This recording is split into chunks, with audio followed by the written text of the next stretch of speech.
I was off and on in church going into high school, but I got there and Joseph was like, hey, there's this thing that Southwest does. They do a high school ministry.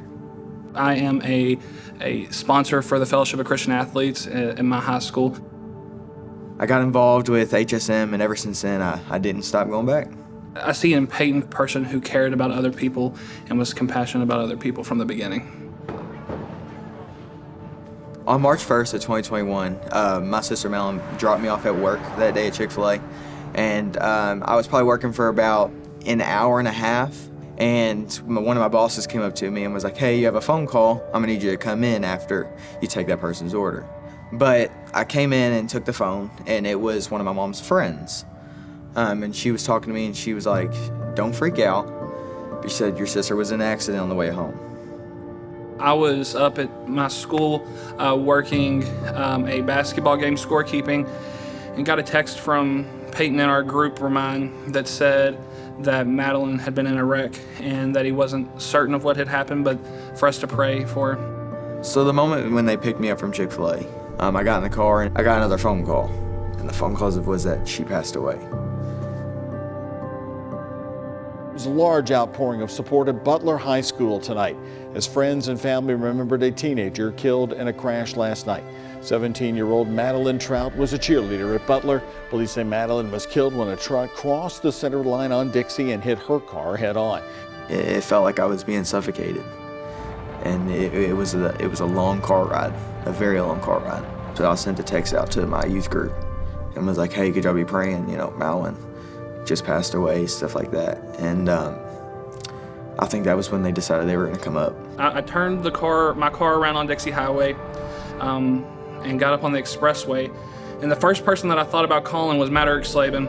I got into youth ministry to hopefully on Wednesdays help students with the weekly discussions and whatnot that we're having, but like nothing prepares you for something like this. And Matt told me something that I'll never forget, and he just said, don't worry about what you have to say, just be there, be present. And it was Joseph and my other leader. His name was Cam. And then Michaela and Matt showed up as well. Peyton was standing by himself. I just remember in my mind that night saying that he'll never do this by himself again. Even though I don't remember the conversations I had, I remember them being there. And so them just being there meant a lot. It was a good picture of how oftentimes we can get isolated from one another. And the church is about bringing people in and bringing people together.